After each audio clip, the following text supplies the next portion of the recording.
to everybody. This is the last session of this class. We'll talk about at the end some of the resources that you can use as you help other people deal with grief in their own lives, and even yourself too, for that matter. All of us have grief. All of us have loss in our lives. And so this can help us all to get through that ourselves and to help others that we might minister to as well. You know, everyone that grieves, everyone that has suffered a loss, they really want to move on with their lives. They don't really want to be stuck in this lengthy time of grieving someone that they love. They really would like to get on with their lives and have things kind of stabilize again. But in the beginning of grief, when someone has died, most people do struggle to believe that it will ever come to an end, that it will ever become a normalcy in their lives again. They struggle to believe that the disorientation of grief will ever diminish. And but they do finally begin to resolve themselves, and we get better and we carry on with life. And I want to talk tonight about some of those signs of recovery and how we do recover from grief. There are several signs that can indicate that we are recovering or that a person is recovering from grief. One of those signs, and one of the first things that you'll see, is a sense of release from the grief, from the death. That release comes when thoughts that have been locked on the memory of a loved one for so long, sometimes wondering what they would be thinking or doing right now, focused on how life would be if they were continuing to live the way they were, and growing more towards thinking about one's own life now and making plans for the future without that loved one in their life. As one woman said, "My sorrow now feels less of an oppressive weight and more of a treasured possession. I can take it out and ponder it, then put it safely and carefully away." And that's that release that's happening. Another sign of recovery is a renewal of energy. They begin to experience a renewed life and ability to move on with their lives, to be energized by things that are happening around them again. That fatigue that just engulfs us when we're in grief begins to lift a little bit. They begin to renew their activities. They may even begin to engage in some new activities that they wanted to do maybe prior to the death, or that they wanted to have happen to them at some point in the future, but they begin to engage in those activities again. Another sign is that they make better judgments, honestly. They recover some of that ability to make decisions again. This usually takes a lot longer to happen than most people expect. Decision making involves a lot of concentration, a lot of thinking power, and people in grief find that very difficult.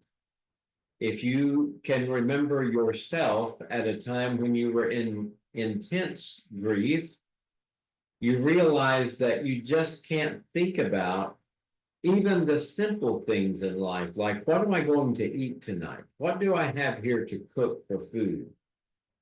Where do I want to go? Where was I headed? We just can't make those decisions at a time like that, even simple ones, let alone life-changing decisions. So staying focused to work towards a decision is a challenge for people in grief. But a sign of their recovery is that they begin to have a better ability to make decisions and so forth. Another sign too is that they start eating and drinking better and sleeping better. That's one of those things too that is hard in the beginning. But as grief goes on and as our time of grief and mourning goes on, they begin to sleep better and eat better. Now, some of the other signs I'm just going to run through right quick, and this is one of the things that I hope to get out to you in a printout. Just some other signs of grief recovery.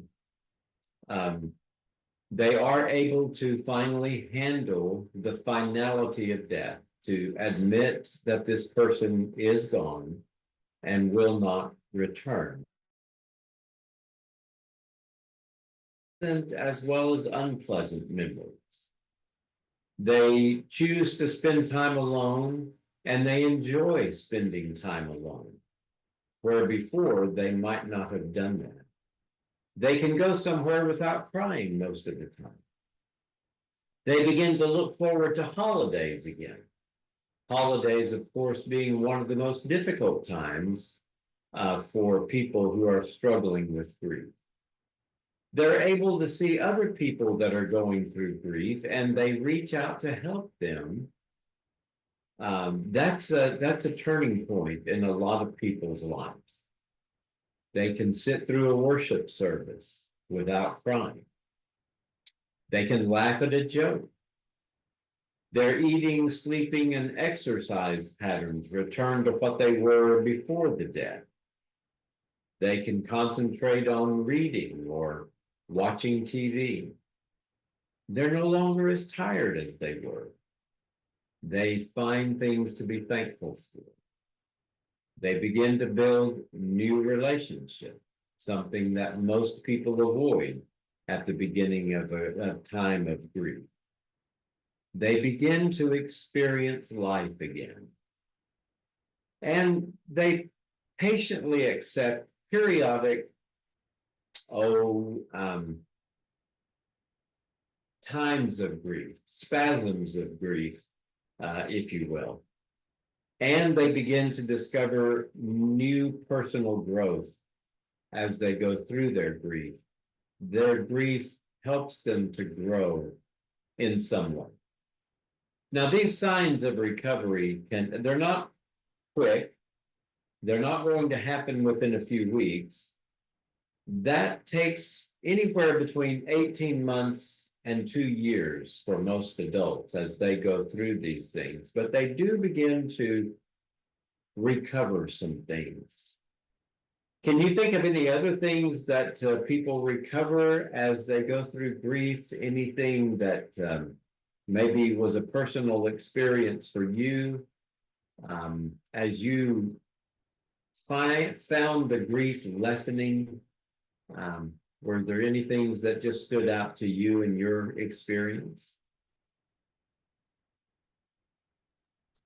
I find that time and prayer is a great healer. It's lessons if you always miss the person, but it does lessen the grief. That's been my experience. The time and prayer. No, whether it's um a loss and death or a loss of friendship or loss in marriage or whatever, Yeah. time and prayer help me.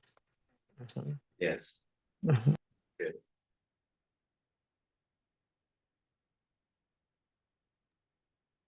I was going to mention, I noticed that I was coming out of my grief when I saw it's going to sound kind of weird, but I saw the sun again. Like I recognized nature again. Um, and I actually walk at every weekend, or try to walk every weekend at one of the parks local in Houston. And what I realized is I had not been paying attention to just a bunny rabbit, or paying attention to the flowers growing during that time while I was grieving. And then I remember one day looking up and going, wow, the sun is is shining brightly. And so that was one thing that I recognized, in addition to the things that you mentioned too, exercising and my sleep patterns returning. That's great. Thank you.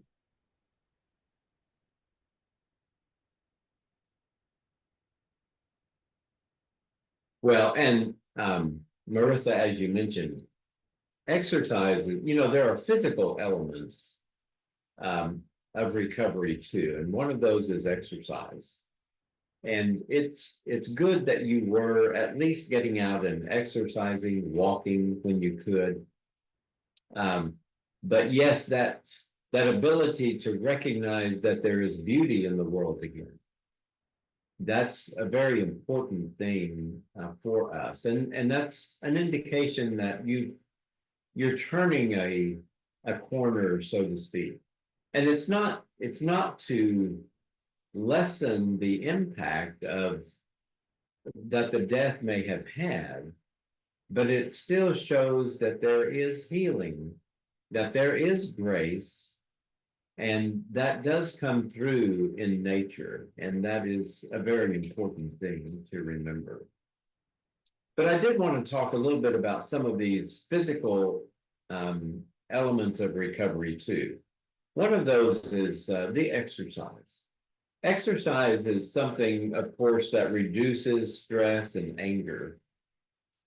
And if you're ministering to someone who's going through grief, if they can participate in any kind of exercise, even walking, not anything strenuous, just something very simple like walking, encourage them to commit to exercising, to walking, whatever that exercise might be, riding a bike, if they're able to do that.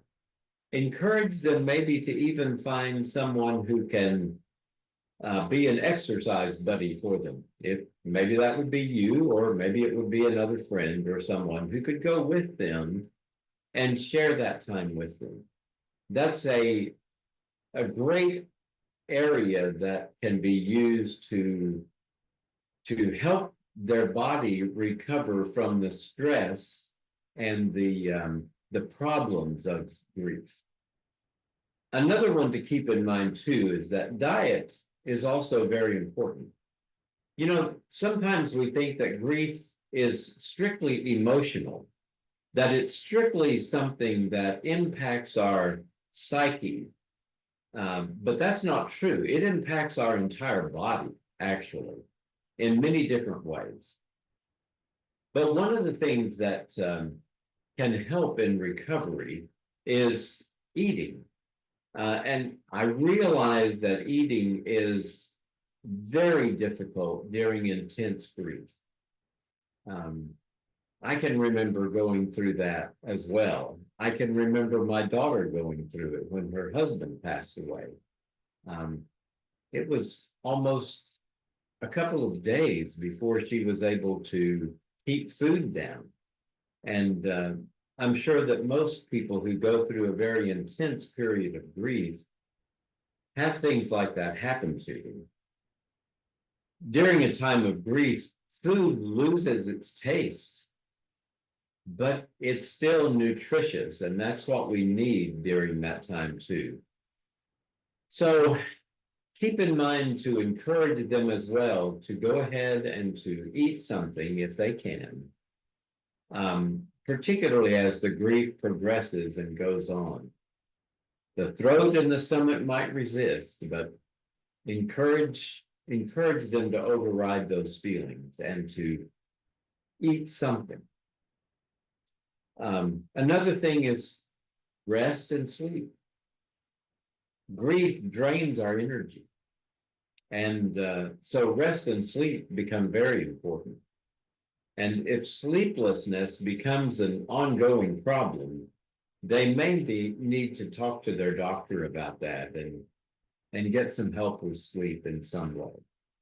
There are different things that, are possibilities to help us to sleep, even during a time of grief. But I know that's tough, particularly in the early stages. Well, let me take that back. For some people, sleep becomes an escape, and they do sleep a lot. More people are afflicted by insomnia during a time of grief too. They just can't get this death out of their minds, and so they tend to be sleepless. But it can be the other way too. There was something written that I wanted to share with you about recovery overall. This was written by Ann Kaiser Stearns in a book called Coming Back. She wrote, "Recovery from loss is like having to get off the main highway every so many miles because the main route is under construction. The road signs reroute you through little towns you hadn't expected to visit and over bumpy roads you hadn't wanted to bounce around on. You're basically traveling in the appropriate direction, and although you're gradually getting there, you sometimes doubt that you'll ever meet up with the finished highway. But there is a finished highway in your future. You won't know when or where, but it is there. You'll discover a greater sense of resilience when you know in advance that you will experience that and that you're normal in your response." So as people continue remembering, and memory is another one of those things that's very important to the recovery in grief. As they continue remembering, the pain subsides. In the very beginning, the pain shouts, but someday it will only whisper. And that may not seem possible, but it's important as someone who ministers to the grieving for them to hear those words, to know that it will one day be better. That makes the present more bearable. So it's important to tell them that.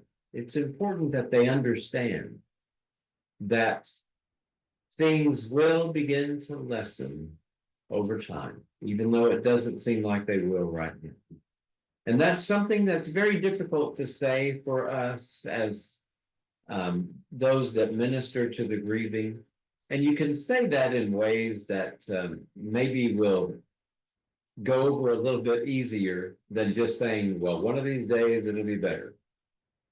But, the truth is to encourage them as they go through that day by day, little steps at a time, things will begin to improve a little bit at a time. Particularly if you've been through that yourself, you know that to be the case. Even though you continue to grieve, you know that it's subsided somewhat and it's easier now. If a person is a Christian, of course, which we are, grief is different. It's infused with a hope that stems from the death and resurrection of Jesus Christ. And that's another part of that hope that we can communicate to them. One of my favorite verses in that is 1 Thessalonians 4, where Paul wrote, "We don't want you to be uninformed, brothers and sisters, concerning those who are asleep, so that you will not grieve like the rest who have no hope. For if we believe that Jesus died and rose again, in the same way, through Jesus, God will bring with him those who have fallen asleep. They're going to come back to us, or we are going to go to them. And that's the hope that we have in Jesus Christ. That's one of those things that we can communicate to them. That's a verse that I use a lot in my hospice counseling with people who are Christian, is that there is a hope that we have that's beyond the hope in this song. And I deal with a lot of people who have no hope, and it's very difficult. I attended a funeral yesterday in which the man who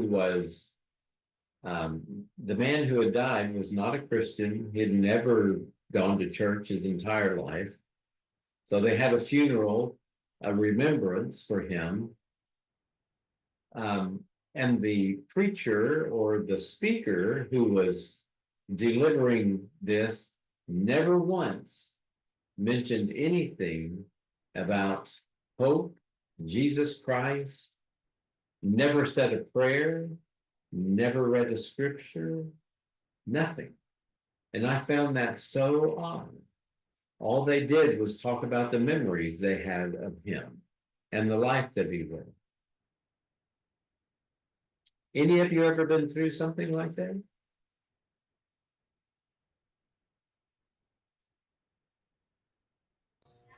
Yes, I've been to a service where the person was not a Christian, and it was just, it's like, is that all there is?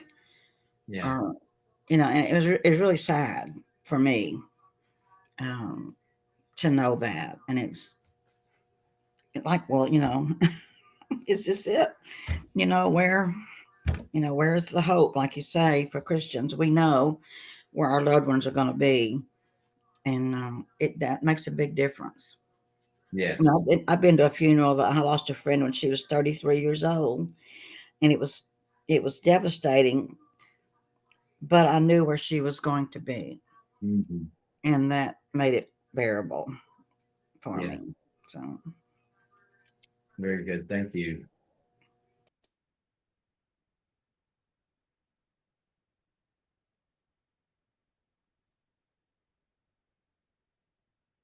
So there are some steps that we're going to talk about, steps in the process of recovery.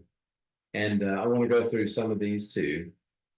The first step I want to mention is that it's important for us and for them, for us as the one ministering to them and those going through grief. It's important to complete what I call a loss history, to see the effects of the losses that the person has experienced.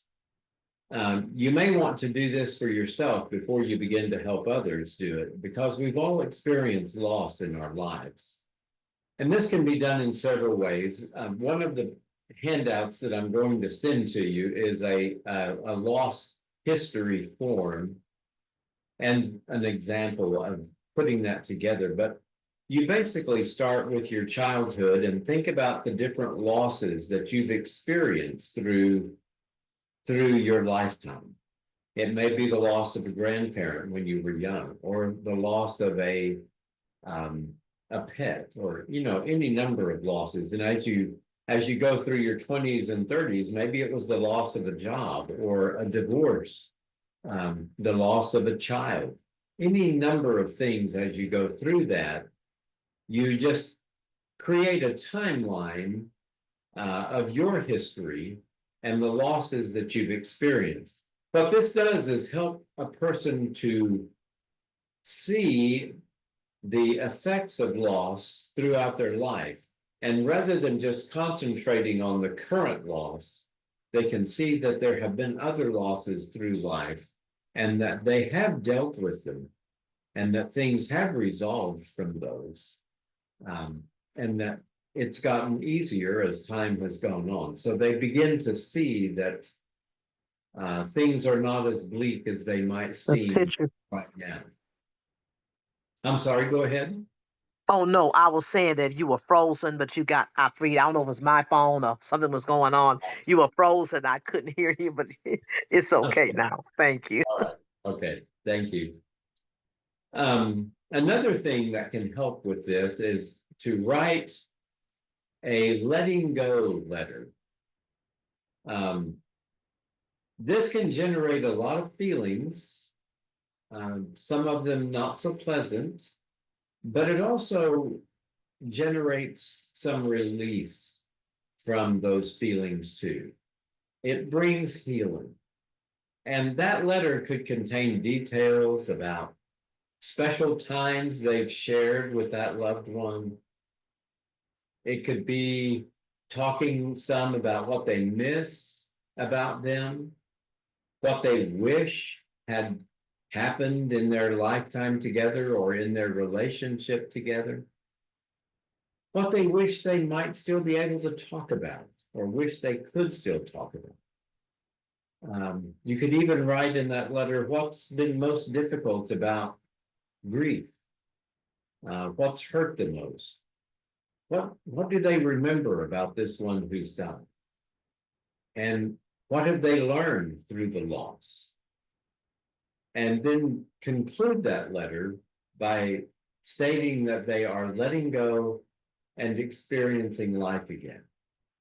Now, this you wouldn't want to do right at the beginning when the death is very fresh, but as they move on towards recovery, after a year or so, it might be good to do this at some point. So I would encourage that as well.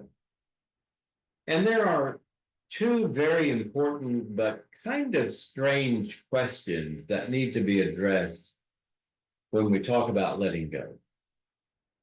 One of those is, have you committed to a certain amount of time to grieve? Some people do this unintentionally, but some do it intentionally. I don't know if you've heard, but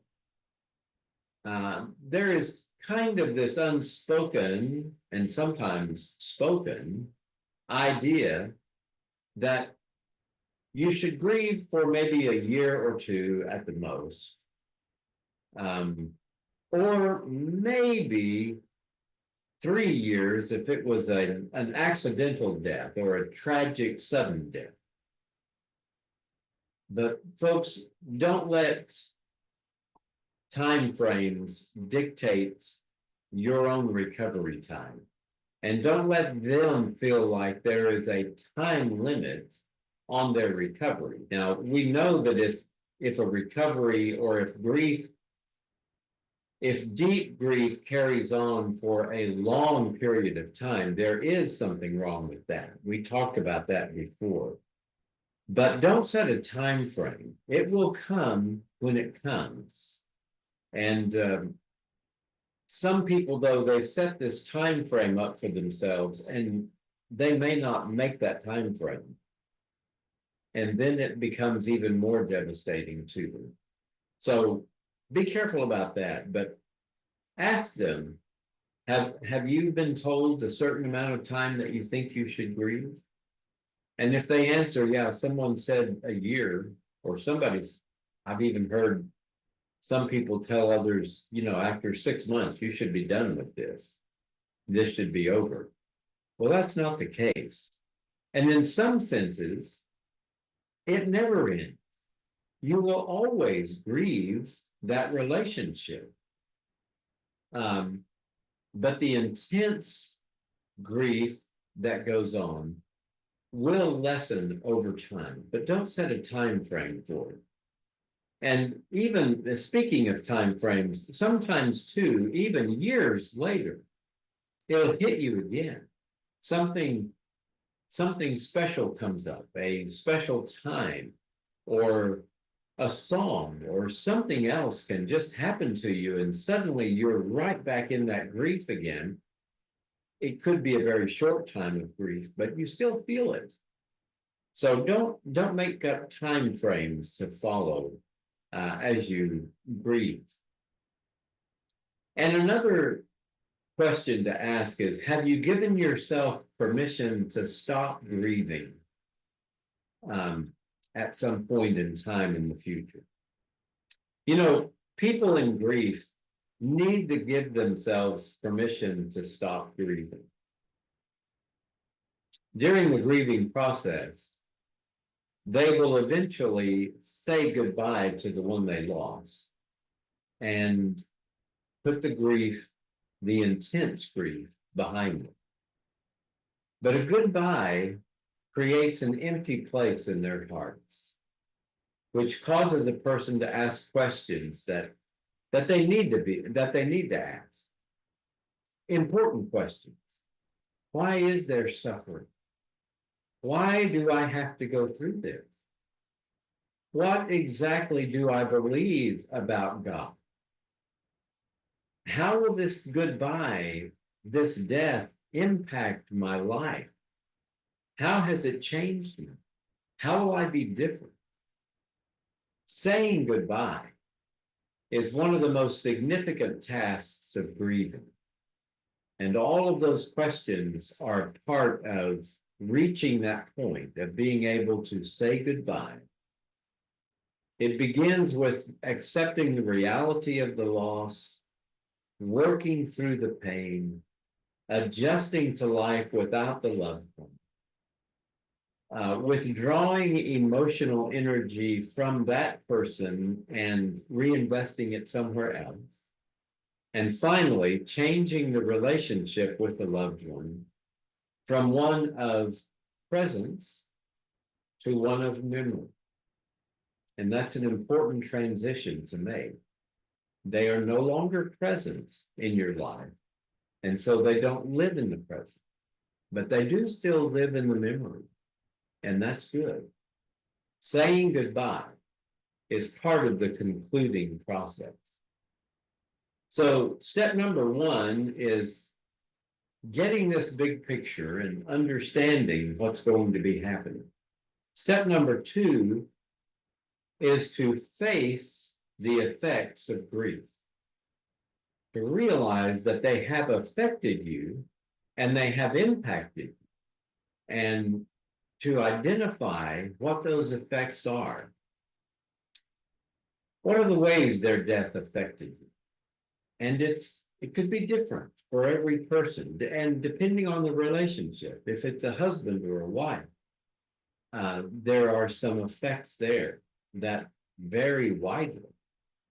There is loss in a relationship like that is not only emotional but also physical, and that impacts parenting and other things like that. Lots of different areas that are affected because of that. And it's important, if you're helping someone to get through that, to help them list those effects that's happened to them because of this death.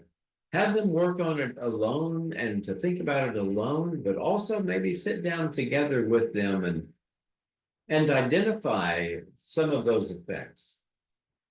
And then start with talking about and asking them, what's the most important one of these that's really affecting you deeply right now? What's giving you the most intense emotion or the most intense concern right now? And then focus on that to narrow it down. You know, when we are in a time of grief and we're feeling so many different emotions, so many effects of the death that are on us right now, it becomes overwhelming. And it's very helpful for us to identify one or two and really talk about that, and to understand what that effect is upon us and how we can deal with that particular thing. How can we work on that right now? Instead of trying to deal with them all at once, we just want to work on one at a time. That's another step in this too, and that's giving order to all the disjointed pieces of our life right now. help that person pull together all of the disjointed thoughts and memories in some semblance of order. You might ask them, where could we begin to make some sense out of all this chaos that's going on? What would help you most right now? And then decide together what would help them as they go through this time. Have any of you had experience with your own particular grief in which all of this was so overwhelming and you just couldn't do anything? You couldn't make a decision. You couldn't decide what you needed to do right now. And did you seek out someone who could help you, or did you have a friend come along beside you and help you to narrow it down and deal with one thing at a time? What's your experience?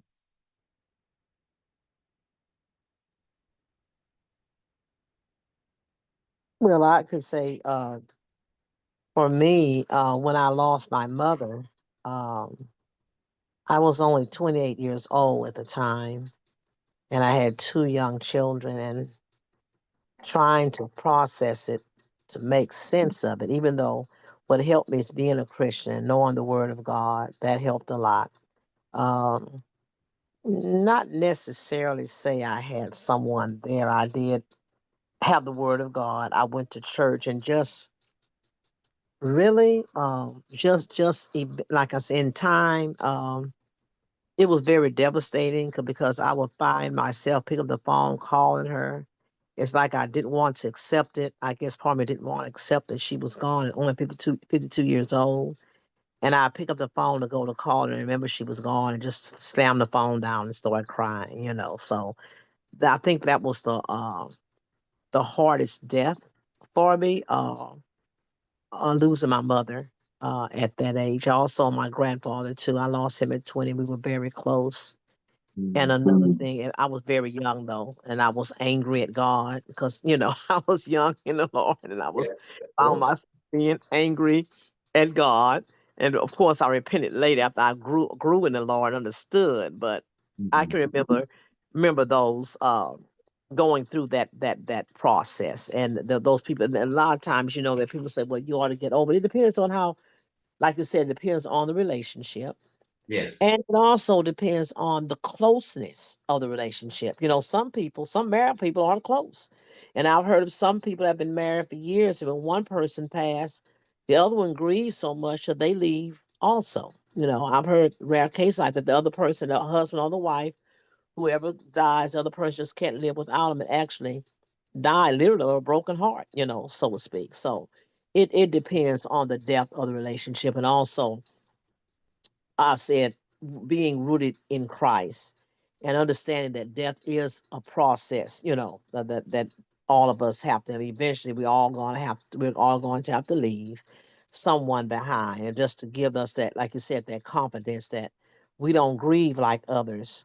That we will see if those are believers like we are, we will see them again on the other side. So Yes. that's what I want to say about that. Thank you. Thank you. Yeah, I was thinking about as she was talking. One of the ladies from the Star of Hope, mother lost a child. Her sister had passed away. Her mother, she had two other kids, which is one of the ladies was at the Star of Hope. Her mother kind of checked out as if she had lost all her children, and the lady said, "I think she loved her more than she loved us, because when her sister died, her mother just checked out. It was like they were non-existent. And it was sad because I didn't know how to minister to her other than the fact that I believed that her mother loved her. I just thought at that time she was just processing her grief. I don't really know what happened at the end of the story, but it's just funny how a parent can love another person. Well, I shouldn't say love. I couldn't even explain that, but she has two other children and she just don't want to live. And there's two other kids there. So grieving is really complicated when you have a mother that appears to love the other child more than she loved her other two children.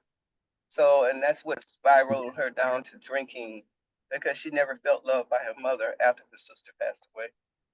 And I Yeah. was grieving for her because I didn't know how to address that issue other than pray, trust God with the process, and in her recovery, because her recovery has to start with forgiving her mom, knowing that she was going through heartaches and pain and she didn't know how to process. Very good. Thank you.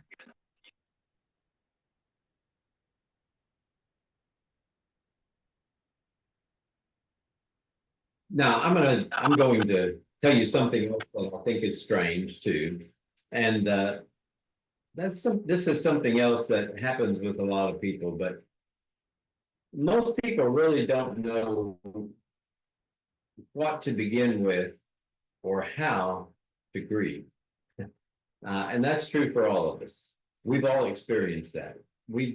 This is not something that's taught to us by our parents or by the church or by school or anything else. This is something we learn when it happens. And that seems to be the case with most times, is that we learn it by experience. And I know that sounds strange, but we just kind of naturally fall into the mourning process. But it can be very helpful to prompt them, those going through grief, to identify the various losses they're feeling at this time. The loss could be material things, or it could be relationships, or it could be dreams of the future.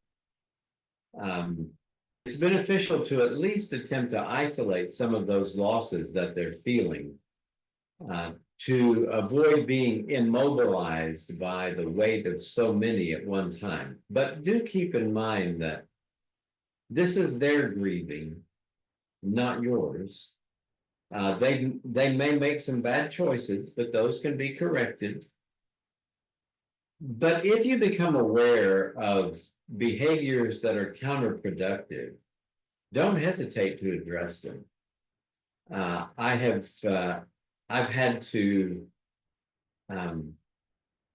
talk to people who are going through grief, and they've taken to drinking, and then they start using some medicines on top of that.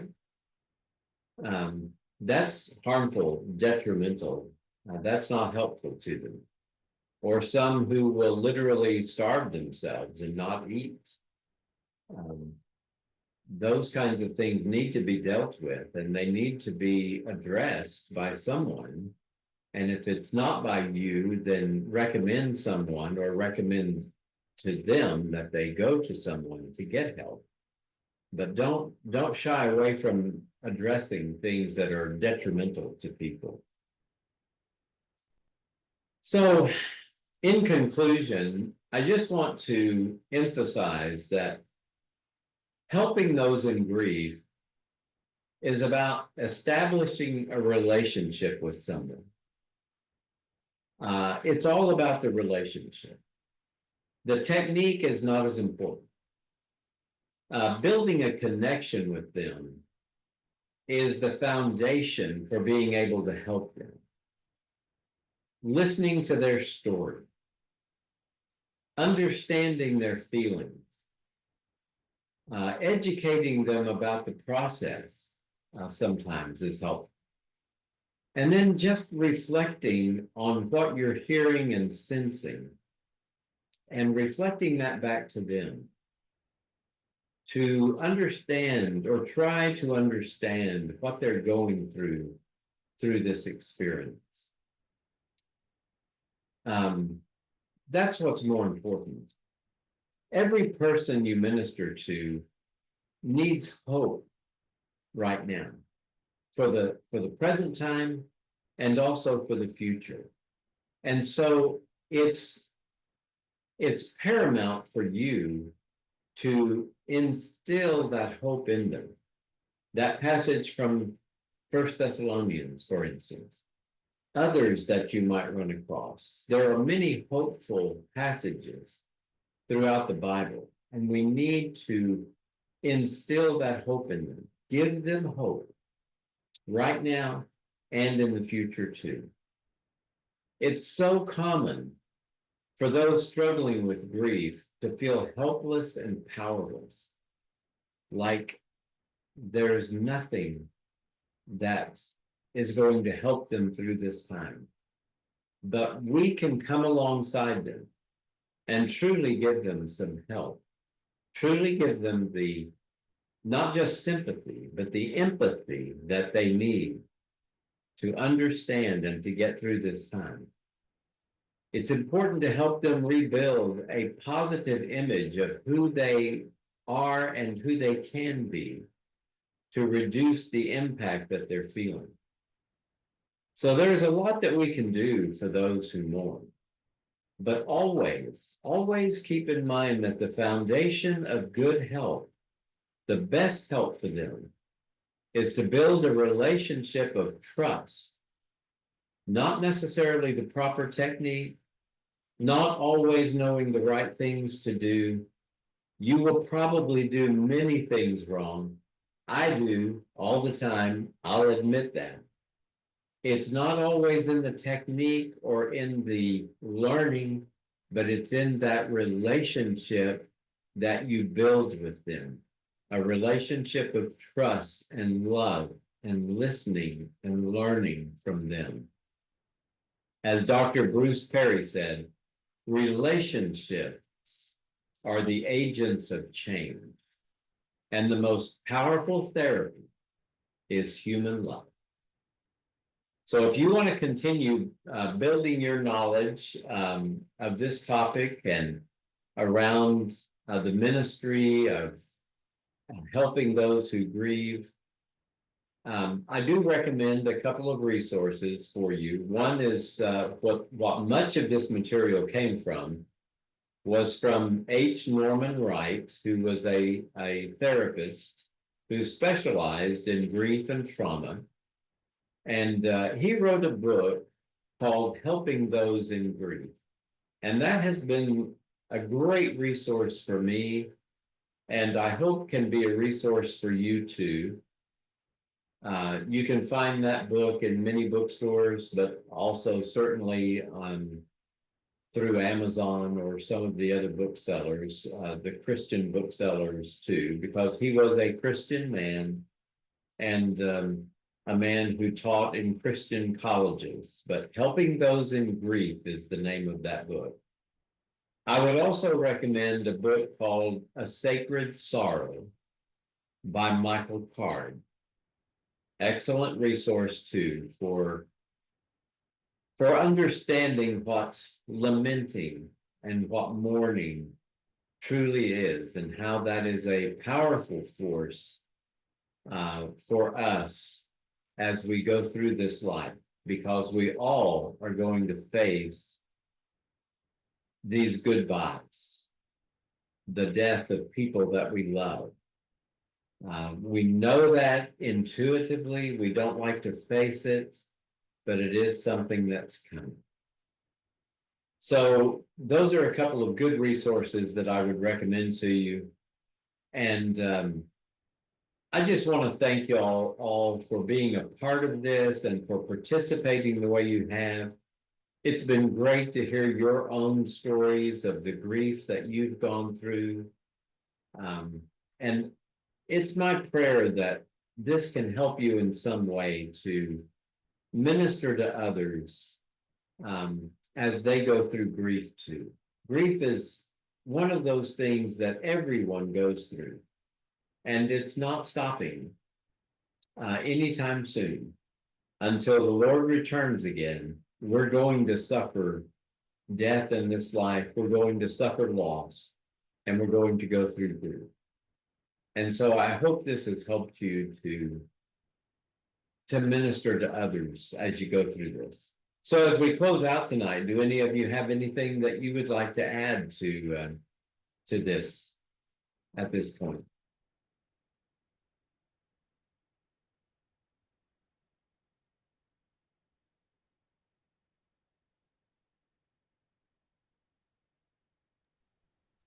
I mean, I would just like to say thank you so much for offering this class. You know, we go to school for a number of things, but no one really prepares you for these moments, which are probably the hardest and the heaviest that we'll ever have to experience. So I just truly appreciate you taking the time out, Les, and providing and offering this class for all of us.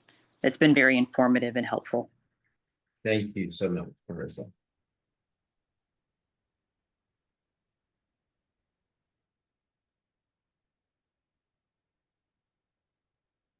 Well, folks, I will this week, Lord willing, I'll get those handouts out to you and put some of these resources in there too, where you can find even more help as you go into the future. But it's my prayer that God will continue to bless you and help you as you help others going through periods of grief in their own lives. And I thank you so much for attending this class. It has been great for me to be a part of this as well. And hopefully we'll see each other at some point in the future and do some other classes too. So God bless you all. And you have a wonderful evening, and may God's grace be on you all the time. Thank you. God bless you, Les. Thank you so much. God Thank you. you. Thank you. Thank you. Thank you. Thank you, Nadine. God bless you. God bless you too.